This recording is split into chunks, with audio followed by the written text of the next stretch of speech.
Hello বন্ধুরা, আসসালামু আলাইকুম। আমরা অনেকেই ইমো ইউজ করে থাকি। দেখা যায় যে অনেক সময় আমাদের ইমোটা হ্যাক হয়ে যায়। আমাদের কোনো ফ্রেন্ডস বা অন্য কেউ যখন আমাদের কোডটা নিয়ে নেয়, তখন আমাদের ইমোটা আসলে হ্যাক হয়ে থাকে। তো আপনি চাইলে খুব সহজেই আপনি দেখতে পারেন যে আপনার রিমোট আসলে হ্যাক হয়েছে কিনা। যদি হ্যাক হয়ে থাকে তাহলে আপনি অবশ্যই আপনার রিমোটটা রিকভার করতে পারেন। অন্য কোনো ডিভাইসে যদি আপনার রিমো লগ ইন থাকে সেটা আপনি দেখতে পারেন, এবং সেটা আপনি আপনার নিজের ফোন থেকে অন্য সকল ফোনে বা অন্য কোনো ডিভাইসে যদি আপনার রিমো লগ ইন থাকে, তাহলে আপনি কিন্তু খুব সহজে আপনার নিজের ফোন থেকে কিন্তু সেই ডিভাইস থেকে আপনি আপনার রিমোটটা কিন্তু লগ আউট করে দিতে পারেন। তো আর দেরি না করে চলুন আমরা দেখে আসি কীভাবে আপনি সেই সেটিংটা করবেন, কীভাবে আপনি কী করবেন।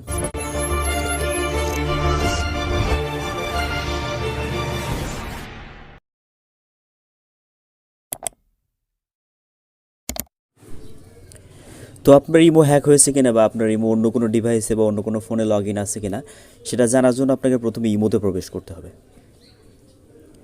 ইমোতে প্রবেশ করার পরে একদম উপরে যে আপনার যে আইকন আছে, আপনার যে ছবির যে আইকনটা আছে, আপনার ইমোর যে প্রোফাইলে যে আইকনটা আছে, আইকনের উপর ক্লিক করতে হবে। ক্লিক করার পরে এখানে যে সেটিং অপশনটা আছে, সেটিং অপশনে ক্লিক করবেন। সেটিং অপশনে আসার পর এখানে অনেকগুলো সেটিং দেখাবে। তো আমি যদি একদম নিচে দেখা যাচ্ছে যে অ্যাকাউন্টস অ্যান্ড সিকিউরিটি, তো আমাদের অ্যাকাউন্ট অ্যান্ড সিকিউরিটি অপশনে প্রবেশ করতে হবে। তো অ্যাকাউন্ট অ্যান্ড সিকিউরিটি অপশনে আসার পরে এখানে দেখেন যে আমাদের অনেকগুলো অপশন আছে, যেমন চেঞ্জ ফোন নাম্বার। আপনি চাইলে আপনার ফোন নাম্বারটা চেঞ্জ করতে পারেন। আপনি চাইলে আপনার ইমোর যে কেউ রিকোয়েস্ট করছে কিনা এটা দেখতে পারেন, লগ আউট করতে পারেন, ইমোটা চিরতরে দ্বারা ডিলিট করতে পারেন।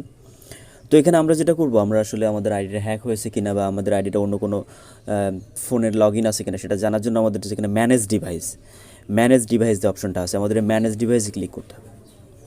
আমার এখানে অবশ্য কোনো ফোনে লগ ইন নাই। আমার রিমোটটা যেহেতু আমার শুধুমাত্র আমার ফোনেই আছে, সেহেতু আমার এখানে কোনো কিছুই কোনো অফ ডিভাইস দেখাচ্ছে না। কিন্তু আপনার ফোনে যদি অবশ্যই আপনার এরকম এখানে যদি কয়েকটা ডিভাইস আছে যেগুলো আপনার আননোন, অপরিচিত, তাহলে সেগুলো অবশ্যই আপনি এখান থেকে ডিলিট করতে পারেন।